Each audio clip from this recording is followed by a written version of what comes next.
안녕하십니까? 저는 노아박 전도자입니다. 지난 시간에 한국교회가 두 파로 나뉘어 정치적인 사상 논리를 펴면서 극한 대립 구도를 이어가고 있는 이런 문제는 선거법 위반에 해당된다고 말씀드렸습니다. 솔직히 그리스도인이라는 신분을 가진 성도 개인의 경우에 선거의 중립성을 지키지 않는 것보다는 반드시 중립을 지켜가는 것이 훨씬 더 지혜롭다고 할 것입니다. 예수님은 지상 33년의 한 경점이고 찰나적인 기간 동안에 정치에 대한 관심이 계셨는지 생각해 본 적이 있습니까? 전혀 없습니다. 마태복음 27장 11절 12절 말씀. 예수께서 총독 앞에 섰음에 총독이 물어 가로되 네가 유대인의 왕이냐? 예수께서 대답하시되 내 말이 옳도다 하시고 대제사장들과 장로들에게 고소를 당하되 아무 대답도 아니하시는지라. 유대인의 정치적인 왕이 아니라 만왕의 왕 되심을 말씀하신 것입니다. 누가복음 23장 1절에서 5절 말씀. 무리가 다 일어나 예수를 빌라도에게 끌고 가서 고소하여 가로되 우리가 이 사람을 보매 우리 백성을 미혹하고 가이사에게 세 바치는 것을 금하며 자칭 왕 그리스도라 하더이다 하니 빌라도가 예수께 물어 가로되 네가 유대인의 왕이냐? 대답하여 가라사대 내 말이 옳도다. 빌라도가 대제사장들과 무리에게 이르되 내가 보니 이 사람에게 죄가 없도다 하니 무리가 더욱 굳세게 말하되 저가온 유대에서 가르치고 갈릴리에서부터 시작하여 여기까지 와서 백성을 소동케 하나이다. 그 다음 구절을 보면 빌라도가 갈릴리는 헤롯의 관할이라고 하면서 그 사람에게 가라고 합니다. 마침 헤롯이 당시 예루살렘에 있었기에 예루살렘으로 데려갔다고 나옵니다. 요한복음 19장 19절에서 22절까지를 보면 매우 특별한 대화가 나옵니다. 빌라도가 패를 써서 십자가 위에 붙이니 나사렛 예수 유대인의 왕이라 기록되었더라. 예수의 못 박히신 곳이 성에서 가까운 고로 많은 유대인이 이 패를 읽는데 히브리와 로마와 헬라말로 기록되었더라. 유대인의 대제사장들이 빌라도에게 이르되 유대인의 왕이라 말고 자칭 유대인의 왕이라 쓰라 하니 빌라도가 대답하되 나의 쓸 것을 썼다 하니라.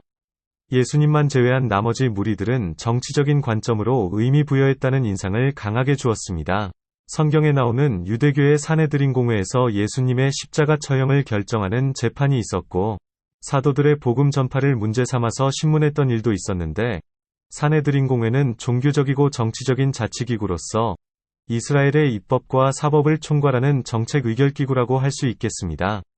예수님을 처형하려고 할 때는 로마의 법과 정치에 타협했으나 A.D. 66년에 예루살렘 성전 중심으로 로마에 대항하는 유대 전쟁을 일으켰다가 로마의 티투스가 이끄는 로마군이 반란을 진압하면서 예루살렘 성전이 파괴되었는데 이때 사내드린 공회도 대단원의 막을 내렸습니다.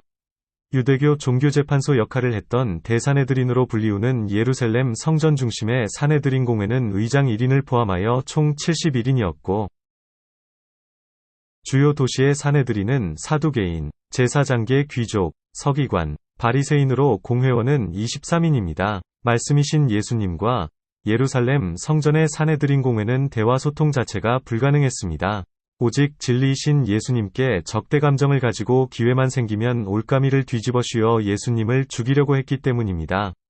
사복음서에는 신랄하게 그들의 행위를 기록해 놓았습니다. 21세기의 현대교회는 어떻습니까? 한국 개신교 안에는 교단 교파라는 분류 작업을 거친 결과 무려 374개 교단이나 됩니다. 2000년 전이 고린도 교회가 4개 교파를 가졌다고 볼 때 대단한 세포 분열입니다. 사내드린 공회 사람들은 모두 유대교 종교인들이었고 정치적인 시각을 가지고 각자 열심당 노릇을 했습니다. 지금은 목사와 장로가 그들을 흉내내며 한국 정치에 지대한 관심을 보이면서 전교일체의 기독교당도 출범했습니다. 목사들이 정치에 관여하면서 좌파 또는 우파로 서로 대립각을 세우게 됩니다. 개인적인 정치 성향은 가질 수 있겠지만 자신의 정치적 성향을 목사가 사역하는 교회 조직 사람들에게 심는 역할은 다분히 성경 위반인 동시에 헌법 위반이라고 말할 수 있겠습니다. 저는 지난 시간에 다음과 같이 말씀드렸습니다. 우리나라 헌법 제20조 1항은 국민의 종교 자유를 말하고 2항은 다음과 같습니다. 국교는 인정되지 아니하며 종교와 정치는 분리된다고 틀림없이 나와 있는데 이런 법 조문보다는 종교의 자유를 최우선적으로 보장해주고 있습니다. 그래서 국교는 인정되지 아니하며 종교와 정치는 분리된다라는 조항이 있음에도 종교인 CEO 위반을 국가가 묻지 않고 있습니다. 종교인 CEO가 일요일 설교에서 정치적인 색채를 드러내놓고 교인들을 좌파로 이끌거나 또는 우파로 이끌거나 하면 정식 고발을 당하게 하여 종교인 CEO가 정치적인 중립을 지키도록 해야 함에도 국가 어느 기관에서도 종교인 CEO를 불구속 입건했다는 뉴스를 단 한 번도 본 적이 없습니다. 이렇게 말씀드린 내용이 기억나십니까? 그리고 틀린 말이 있습니까? 제자들도 성령 받기 전에는 예수님을 정치적인 왕으로 기대했고 정치적인 지위를 얻고 싶어 했습니다. 마태복음 20장 20절에서 23절까지의 말씀. 그때의 세베대 아들의 어미가 그 아들들을 데리고 예수께 와서 절하며 무엇을 구하니 예수께서 가라사대 무엇을 원하느뇨? 가로되 이 나의 두 아들을 주의 나라에서 하나는 주의 우편에 하나는 주의 좌편에 앉게 명하소서.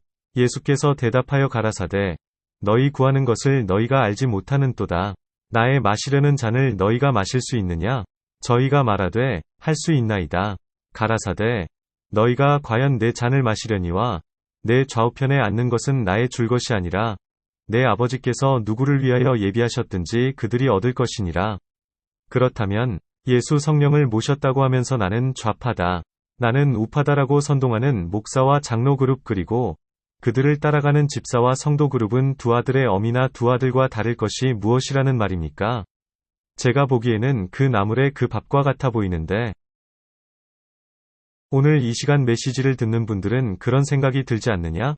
이런 말씀입니다. 적어도 성령과 말씀으로 거듭난 그리스도인이 예수 대속 부활 영생 천국에 거하려면 정치는 내려놓아야 할 것 같은데 이 두 가지를 모두 다 붙잡고 취하겠다는 것은 가랑이 찢어질 일 같아 보입니다.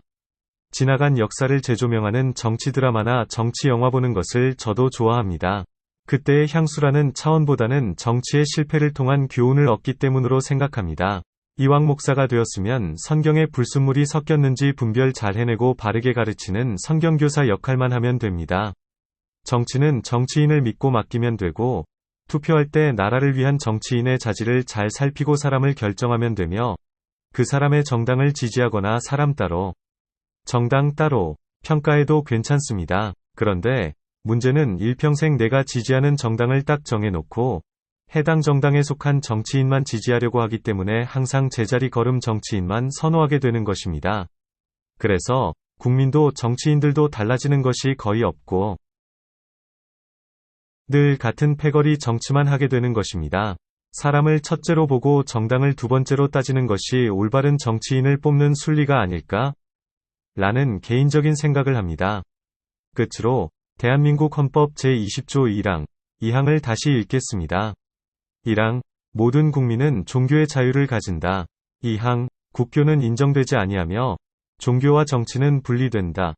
그리스도인 사역자 여러분, 헌법 정신에 위배되는 언행을 장로, 집사, 목사, 성도 누구라도 하지 않기로 이 시간 결단해보는 것이 어떨까 싶습니다. 목사의 정치 선동질은 정말 꼴불견입니다. 여기까지입니다. 한국 개신교 및 기독교 종교단체를 떠나기로 작정한 가나안 예비 성도 여러분과 이미 가나안 성도가 되신 분들을 위한 링크 하나를 하단에 걸어두었으니 로그인 없이 바른 복음 메시지를 찾아 들으시기 바랍니다. 청각장애우 여러분께는 한글 텍스트가 많은 도움이 되실 것입니다. 이상으로 비영리, 비인기 그리스도인 유튜버 노아박 전도자 메시지를 마치겠습니다. 다음 시간에 또 뵙겠습니다. 끝까지 청취해주셔서 감사합니다.